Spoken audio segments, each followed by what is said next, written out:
Hi everybody and welcome back to the Dark Histories podcast. Hope everybody is well.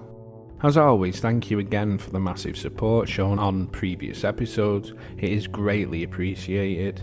I can't believe the podcast is at episode 10 already. So, episode 10, I will talk about a mystery that has endured the test of time, a mystery that has refused to be solved, and one of history's greatest mysteries. Sorry, I couldn't help but rhyme that sentence. And that is the colony of Roanoke. So without further ado, please sit back, relax, for more dark history.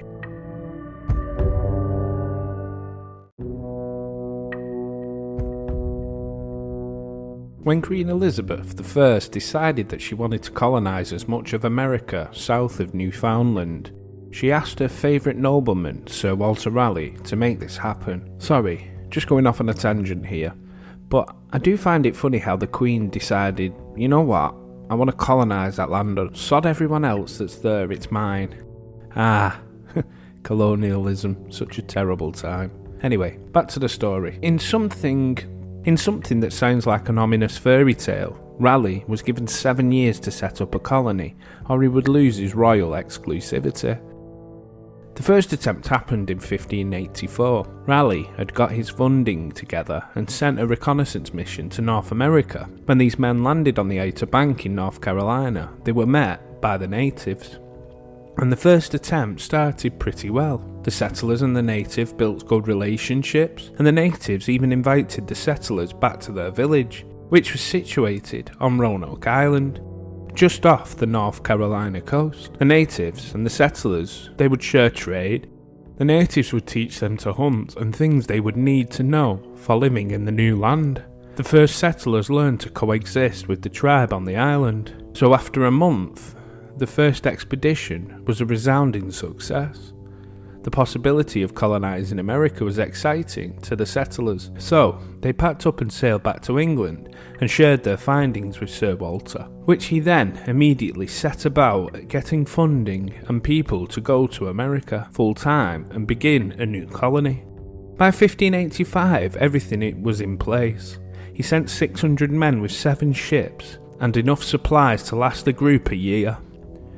But when they landed in America, the colonists' flagship run aground, with all their supplies going into the sea. Decisions were made, and 500 men were sent back to England, and 100 stayed. These settlers went to the natives and asked could they settle on Roanoke Island, which the natives allowed. Everything was going off without a hitch. The natives were helping them and being generous, but still they needed supplies. The 500 men who went back to England were supposed to tell Raleigh what had happened and send more men and supplies by the winter. But this didn't happen because the Queen wouldn't allow it. So the colony was heavily reliant on the tribe's generosity. This is when tensions began, and the leaders of each side began to distrust each other. So the natives decided instead of bloodshed, we'll leave the island and go to the mainland and give the settlers Roanoke Island. But the settlers saw this as them going to the mainland to gain alliances against them. So under the leadership of Ralph Lane, who was a bit of a tosser really, crossed the water on a preemptive strike and wiped out the tribe that had helped them. After this, paranoia is at fever pitch among the settlers, because now they have no help, no supplies, and if another tribe finds out, they are doomed. I mean, if you ask me, they're doomed anyway, taking 100 men. How are you supposed to thrive if you get my drift? Alas, the settlers saw England buying ships and jumped aboard. Well, 97 of them did. 3 of them were left on the island because they didn't evacuate in time. Lane really was a tosser. The funny thing was though, Sir Walter Raleigh got permission to send a supply ship which left the day after the mass evacuation. And in a couple of days, it was at Roanoke Island, but they found no sign of the 3 men and the colony was abandoned, so they left. After a couple of weeks, another ship landed, saw the colony abandoned and decided this was Crown land and put 15 men to defend it. But it would be months before anyone went back to Roanoke, and these poor men were hung out to dry by a man named John White. More about him soon.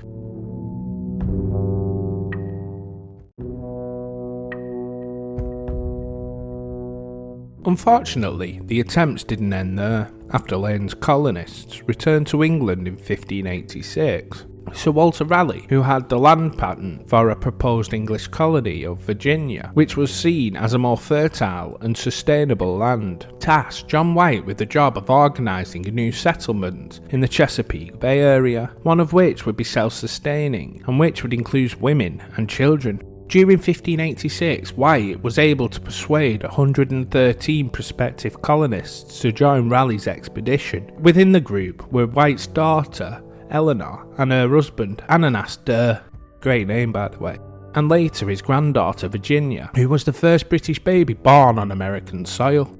In May 1587, White's colonists sailed for Virginia on the Lion. They were guided by the Portuguese navigator Simon Fernandez, the same pilot who had led the 1585 expedition and who was given by his fellow sailors the unhappy nickname of the Swine. Upon reaching Roanoke in late July of 1587, Fernandez allowed the colonists to disembark as they wanted to check on the 15 men stationed there, but they refused to let White's people reboard the ship. Faced with what amounted to a mutiny by his navigator, White appeared to have backed down. Fernandez did probably earn his nickname amongst the settlers, but he was always the real captain on the voyage. He had the charisma of a real leader, and he was the more experienced and had the de facto control over the ship and its crew. So, now abandoned on the island, this second colony at Roanoke set about repairing the structures left in 1585. They also searched for the 15 men left behind by the previous expedition, but only bones were found. White speculated that these men had been killed in revenge for the previous eradication of a native tribe by Lane. Unfortunately, his speculation became fact when a settler named George Howe, who found himself away from the colony, was surrounded and shot with 16 arrows. From an early stage, there were tensions with the local Algonquin Indians, though initially things went well. White made contact with friendly natives led by Chief Manteu, who explained to him that the lost 15 had been killed by hostile Secontas, Aquasokok, Dasamongu Ponke warriors. On the 8th of August 1587, White led the dawn attack on the Dasamongu Ponkes that went disastrously wrong. White and his soldiers entered the Dasamongu Ponke village when it was still dark and mistakenly attacked a group of hitherto friendly Indians, killing one and wounding many. Henceforth, relationships with the local tribes were steadily deteriorating.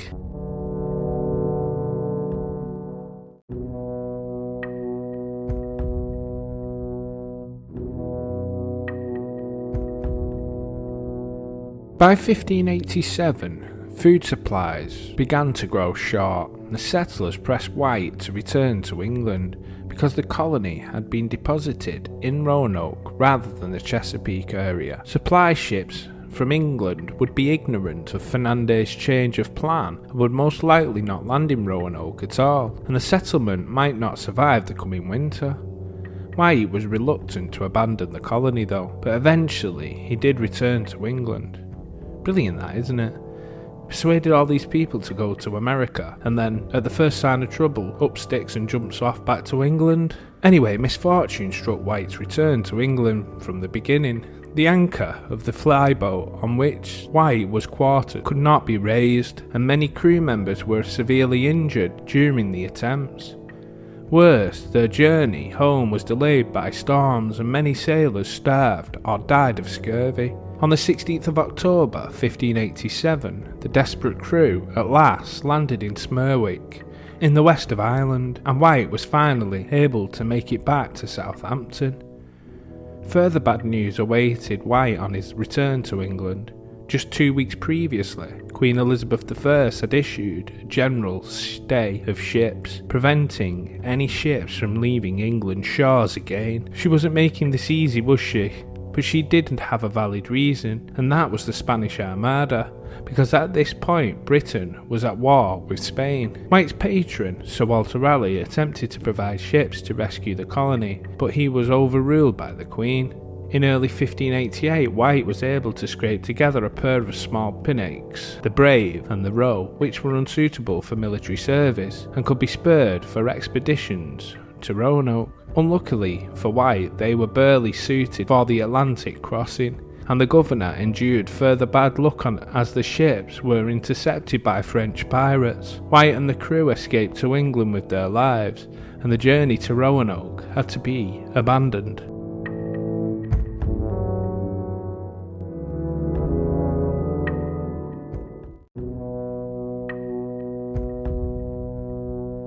Finally, in March 1590, with the immediate threat of a Spanish invasion now abated, Raleigh was able to equip White's rescue expedition.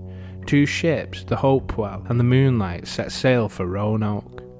The return journey was prolonged by extensive privateering and several sea battles, and White's eventual landing on the Outer Banks was further impaired by poor weather. The landing was hazardous and was beset by bad conditions and adverse current. Governor White finally reached Roanoke Island on the 18th of August 1590, his granddaughter's 3rd birthday, but found the colony had been largely deserted. The few clues about the colonists' whereabouts included the letters C-R-O, which were carved in a tree, and the words Croatoan, carved on a post of the fort. Croatoan was the name of a nearby island, likely modern-day Hatteras Island, and of a local tribe of Native Americans. Roanoke Island was originally not the planned location for the colony, and the idea of moving elsewhere had been discussed. Before the governor's departure, he and the colonists had agreed that a message would be carved into a tree if they had moved, and would include a large image of a Maltese cross if the decision was made by force. White found no such cross, and was hopeful that his family was still alive. Due to the weather, which grew to be fouler and fouler, White had abandoned the search of the adjacent island for the colonists. The ship's captain had already lost 3 anchors and could not afford the loss of another. White returned to Plymouth in England on the 24th of October 1590. The loss of the colony was a personal tragedy for White, of which he never fully recovered.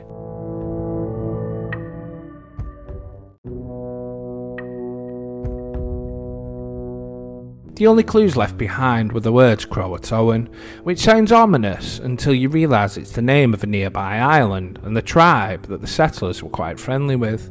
There are also the letters CRO carved into a tree, which obviously is the start of Croatoan.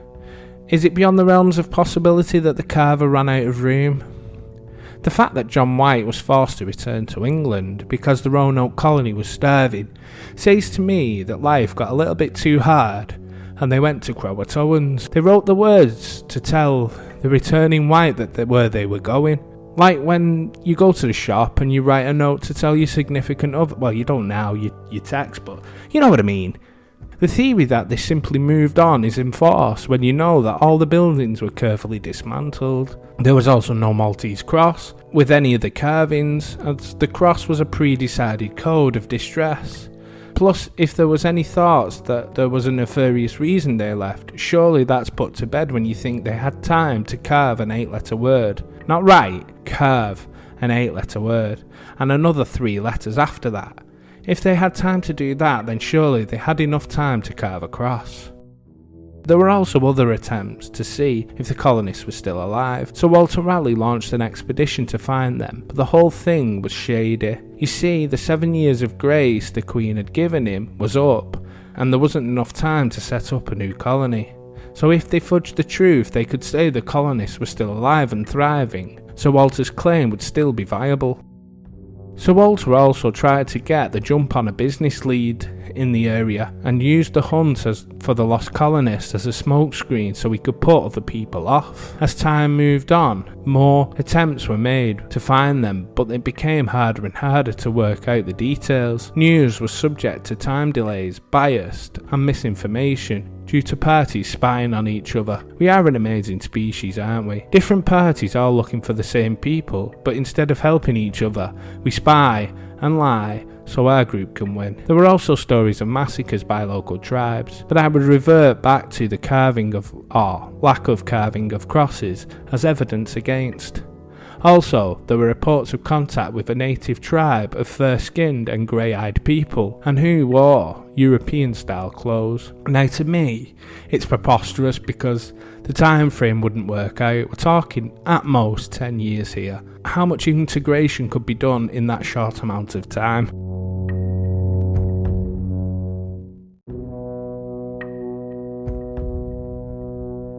In 1937, almost 500 years later, another clue popped up near the Chowan River in North Carolina, known as the first Dirstone. The first Dirstone was a large stone with a message inscribed on it. Just wait, it gets better.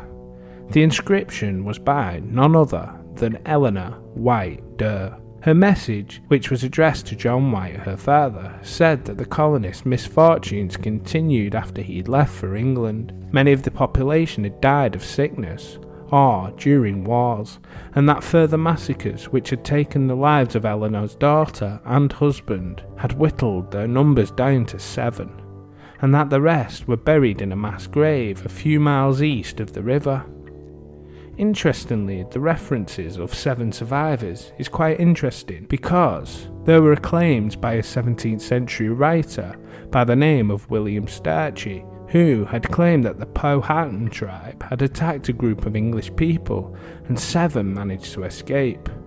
The public historians at the time went nuts over this theory, but no evidence of a mass grave was ever found. Now maybe this is a cynic in me, but surely to God the stones were forged. It seems too convenient to me. Surely erosion would have rubbed the messages from the stones.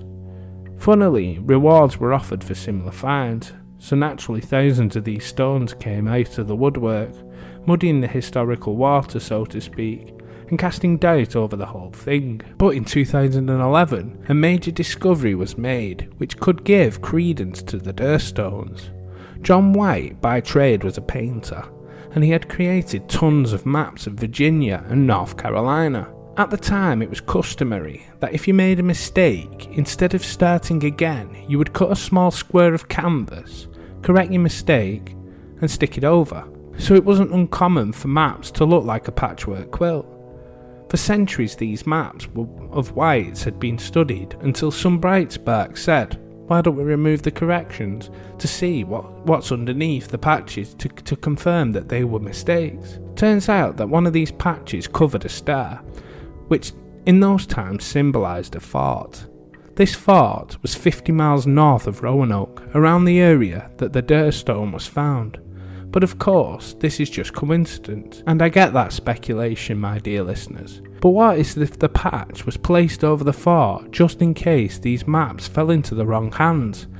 Like the Spanish, for example. This theory has more weight added to it when the correction patch was found to have a cross marked on it in invisible ink.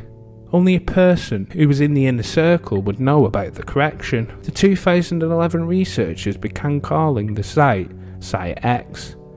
Jesus, I bet you that took them a long time to think of. And as we know, Site X was 50 miles north. John White and the rest of the settlers had spoken about going to the mainland and moving north to better land. But of course, the carvings would have told him that they had gone to Croatoan Island. The researchers then realised that Croatoan Island and the fort were in line with each other on the map, and this was where the Dirstone was found. Researchers descended on the Site X. Unfortunately, they haven't found the fort. They have found shards of pottery and metal that are indicative of an English settlement.